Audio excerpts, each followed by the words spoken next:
মধ্যপ্রাচ্যের উত্তপ্ত রণক্ষেত্র থেকে শুরু হওয়া আগুনের আঁচ এখন সরাসরি বাংলাদেশের জ্বালানি খাতে পড়তে শুরু করেছে। তেল নেই বলে নোটিশ চাপিয়ে ইতিমধ্যেই বন্ধ হয়েছে বেশ কিছু তেল পাম্প। যে তেল পাম্পগুলো খোলা রয়েছে সেখানে দেখা যাচ্ছে গ্রাহকের উপচে পড়া ভিড়। 7ই মার্চ থেকে জ্বালানি তেল সংকটে এক প্রকার থমকে যেতে বসেছে সচল রাজধানী। যানবাহন বন্ধ থাকায় যাতায়াতে দুর্ভোগ পোহাতে হচ্ছে যাত্রীদের। জ্বালানি সংকটকে কেন্দ্র করে সামনে আসন্ন ঈদে গাড়ি চলবে কিনা সেই নিয়ে সন্দিহান গাড়ি মালিকরা। এদিকে যানবাহন কর্তৃপক্ষ নিরুপায়, ঘন্টার পর ঘন্টা দাঁড়িয়ে থেকেও মিলছে না যথাযথ জ্বালানি তেল। সবচেয়ে বেশি বিপাকে পড়েছেন যারা মোটরসাইকেলে শেয়ার রাইডিং করে জীবিকা নির্বাহ করেন। তাদের জীবন চলে চাকার ঘর্ষণে, আর সেই চাকা সচল রাখার রসদ জোগাড় করাই এখন পাহাড় সম চ্যালেঞ্জ হয়ে দাঁড়িয়েছে। সারাদিন লাইনে দাঁড়িয়েও তারা যথাযথ পরিমাণ তেল পাচ্ছেন না। সাধারণ গ্রাহকের পাশাপাশি ডিলারদের মধ্যেও বিরাজ করছে আতঙ্ক।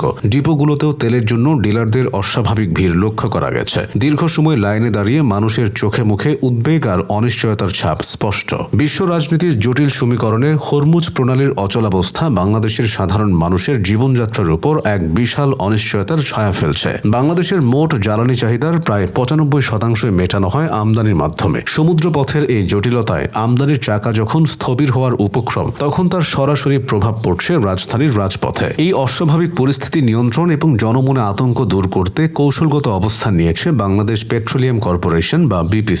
6 মার্চ শুক্রবার এক জরুরি বিজ্ঞপ্তির মাধ্যমে তারা জ্বালানি বিতরণে নতুন নিয়ম জারি করে। নতুন এই নিয়ম অনুযায়ী ব্যক্তিগত ব্যবহারের মোটরসাইকেল আরোহীরা এখন থেকে দৈনিক মাত্র 2 লিটার তেল সংগ্রহ করতে পারবেন। ব্যক্তিগত ছোট গাড়ির জন্য বরাদ্দ দেওয়া হয়েছে 10 লিটার। জিপ বা মাইক্রোবাসের ক্ষেত্রে এই সীমা 20 থেকে 25 লিটারের মধ্যে সীমাবদ্ধ। জনপরিবহন সচল রাখতে লোকাল বাস বা পিকআপের জন্য দিনে 70 থেকে 80 লিটার এবং দূরপাল্লার ভারী যানবাহনের জন্য সর্বোচ্চ 220 লিটার পর্যন্ত তেল বরাদ্দ রাখা হয়েছে। সরকারের এই পদক্ষেপের মূল লক্ষ্য হল হুড়ুহুড়ি কমিয়ে সবার মাঝে সুষমভাবে বন্টন করা। সরকার গণমাধ্যমকে আশ্বস্ত করে বলছে দেশে জ্বালানি তেলের পর্যাপ্ত মজুদ রয়েছে। মূলত মধ্যপ্রাচ্যের যুদ্ধের অনিশ্চয়তা দেখে মানুষ আতঙ্কিত হয়ে প্রয়োজনের অতিরিক্ত তেল সংগ্রহ শুরু করায় হঠাৎ তেলের সংকটের মুখোমুখি হয়েছে রাজধানী। এই অযাচিত মজুদ প্রবণতা থামাতেই সাময়িক নিয়ম জারি করার সিদ্ধান্ত নিয়েছে তারা। বিদ্যুৎ ও জ্বালানি মন্ত্রী স্পষ্টভাবে জানিয়েছেন যে দেশে তেলের কোনো অভাব নেই এবং পরিস্থিতি সম্পূর্ণ নিয়ন্ত্রণে রয়েছে।